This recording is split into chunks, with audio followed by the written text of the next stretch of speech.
Well, hey guys, welcome back to Waters Family Homestead. All right, I tried to get home as fast as I could today. Beat the darkness. But I've already given all the chickens some scratch. You see they're getting ready to go on roost. And I filled up their feeders, collected the eggs. A low day today. I think I got 8. But at least it was more than that 3. But they all seem to be doing well. That white hen does want back over there with Sue's pen. I'm not letting her over there. She flew out. And then I let her in here. So she's just going to have to get used to being in the middle pen, because I'm not putting her over there with Sue. She's going to pick at him while he's molting. But they're all doing really well. I'm going to turn around. So y'all know I had a bag of corn, saving it to fill up the deer feeders. After I redid all my deer feeders, that corn on that main back feeder, the one they typically hit the most, the one furthest back, still had about half a pipe full of corn, and some on the ground. So all that I sprinkled out on the ground, they've eaten it. I've got video and pictures from my cameras back there that show the deer are starting to move again and come through there and eat. Now the bucks are coming in at night, but the does are coming in during the evening like now. But I just took the mower back there, and I always blow the leaves out of the main paths and make it easier for them to find the acorns and the corn. And I watched them on the camera a couple of days ago, and they was 4 does back there right at the end of the range eating all the acorns that I've exposed when I went back with the mower. So I'm gonna go back there and show y'all that. All right, while I'm walking by at the honeybee hive, and you don't see any activity because it's cold. It's in the low 50s or upper 40s right now. So they're not moving around, but they are active. He did check them, I think the week before last, and he said they had plenty of food for the winter. The hive was strong. He didn't see any drones. They done kicked all the drones out. So they are prepared for the winter. But if you look down, you can see where I ran down with the mower. That's one pass on the right hand side of the range there. I mean, that mower's 5 foot, so it gets me a pretty good path, plus it blows it further away from the deck. But I can hear the squirrels in the bushes over there. But anyway, I went in the back way and came around, and that feeder in the back still had about half full of corn, but all the corn I've poured out on the ground and stuff had been eaten. And this front feeder was actually completely empty. So y'all see, that's my son-in-law's blind there, and my old stand I built last year. I think we're gonna tear it down. Him and I are talking about building one that's movable, that he can take the grand boys hunting with him. But so I came through here with the mower.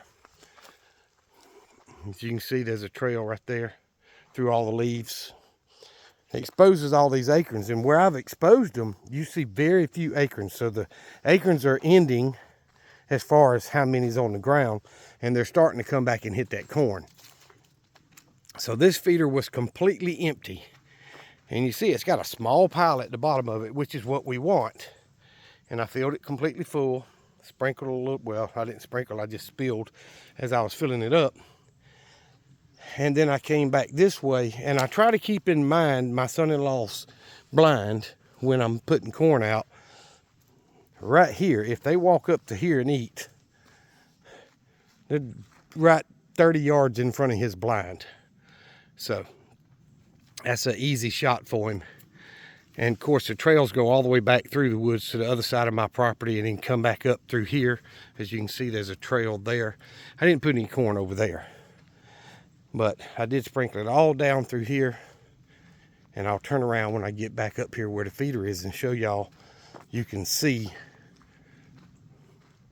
from his end of the blind to up here, it's a pretty good path. Now they have licked that salt mineral block and knocked it down from the rope. He's gonna have to rehang it. But see, his blind is right there. So it kind of makes it, you know, keeps them in his line of sight. But I did fill this one back up. It was about half full, like I said. And that corn on the ground was already like that. I added more this way and walked all the way over to the edge of the range. And to be completely honest about it, I'm not hunting this year. At least I haven't yet. But I like to watch the deer on my camera. I like to see them back here foraging and eating and playing and doing what they do. So I sprinkled this corn back here. He doesn't have a shot if they're over here. There's too many bushes and junk between him and there. But this is where I've been seeing the deer, all up to the edge of the range. Well, actually they walked under the camera, but all the way over to the barrels. This whole area that was covered with acorns, this is where they've been feeding and hanging out and playing. Like I say, I got a video with 4 on it, and they were all does, and the bucks are coming through at night. So, but you see they mowed or bush hogged the pine orchard back there to clean it up while we were back here shooting, which was stupid. But anyway, I just turned around right here, so that'll give me something to watch them on camera with, because my camera's right up there, y'all. There's one there, and that's one of my controllable cameras. I can turn it, zoom it, do all of that, so I can see all the way out to the side yard over there, and I can see all the way across the property that way. So, but this is about 60 yards or so from the feeder over there. And then if I didn't put any corn this direction, but y'all know I filled that first feeder, and it's actually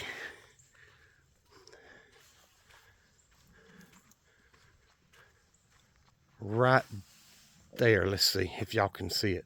That little bush right there, that little tree. There's a big oak and then a little one. The feeder's on that little oak tree right over there. So if they come through, I get to see them with the camera, and it's got motion tracking or person tracking. It just picks up anything that moves that's big, and it follows them. So that gives me a lot of video to look at and watch. And you know, if somebody was to come back here and start messing with stuff they ought not mess with, my camera's following them everywhere they go. So anyway, most of the leaves have fallen off the trees. I'd say probably 95 or 98%. Most of them have fallen off. So where I cleaned up back here a couple of weeks ago, it still looks pretty decent. So we were supposed to have another range day for the ones that couldn't make it last time, and they postponed it. But I didn't come do anything extra. But those of you that wonder, I do have power in that building over there, and I run it down to here. I've got to redo the PVC. It's gotten broken in several spots, but 60 amp disconnect, so it runs all the way out to that building. And I keep it turned off here, and then it runs up to the main panel up there, and it has its own breaker that feeds back here. So it's disconnected here, it's breakered inside the building, and it's breakered up at this end. So if there's ever a problem, you know, it's got plenty of places it can trip a breaker and stop, you know, bad things from happening. But anyway, y'all can tell it looks so much lighter on camera than it is in person. But it is getting dark. Sun's already set. I wish y'all could see. Well, you can a little bit. You see the pinkish colored clouds going through a little bit. But it was a pretty day today. It was a real pretty day. I had to work inside, but once it got over that hard frost we had last night, about 10 or 11 o'clock, it started warming up pretty decent. So I need to get this restacked and burned again. But either way, everything's doing pretty well. So I can't complain. Look there, that floodlight come on And I tell you, I bought 6 new ones. So I'm going to change out, take all those solar floods I've got around the house and on the property down, and put up new electric ones. And the reason I'm doing that, because I'm running the off-grid system anyway. So it's still not costing me anything to run those lights. I just need to get the wires ran and get them lights mounted. And I'm going to change out a couple of the old ones that I've got. That one's not but, probably a year or two old. But the one on this building here at the other end, it's one of the oldest ones I've got. This one dry rotted. The motion sensor lens is all cracked and broken. So I'm going to change it out with one of the new ones. And I'm hoping to add another one to the back side of the lean-to. Back there, actually, I'm going to put it under the lean-to. So when it lights up everything. And probably change that one out as well. But either way, one of our suppliers had a very low price on their motion sensor floodlights, and it's got a good 180 degree sensitivity angle on it. So that's better than the normal ones that do about 110, 120 degrees. So y'all see the lights on. There's one there. So I'm going to be changing those out when I can get a chance. I just got to get in the attic and run the wires over to the eave and get them out so I can hook them up. And that's going to be a challenge, but I think I can figure it out. I may have to borrow one of them long drill bits to reach down through the foam and get the wire to run through. But I'll figure something out either way. But, you know, I've got that solar floodlight right there, and I've got another one up higher, and there's one on the front, there's one on the other side, and there's one on the back. I'm going to take all those down and put up the electric ones that are a whole lot brighter and be a little bit more secure. But like I say, because I run the off-grid system anyway, so it'll be all right. I don't know what he's chewing on. What are you chewing on, boy? A stick. Okay. You chew on all the sticks you want to, okay? Just don't chew on that dead burn cable no more. No, that's a 1/4-inch cable. That thing ain't cheap.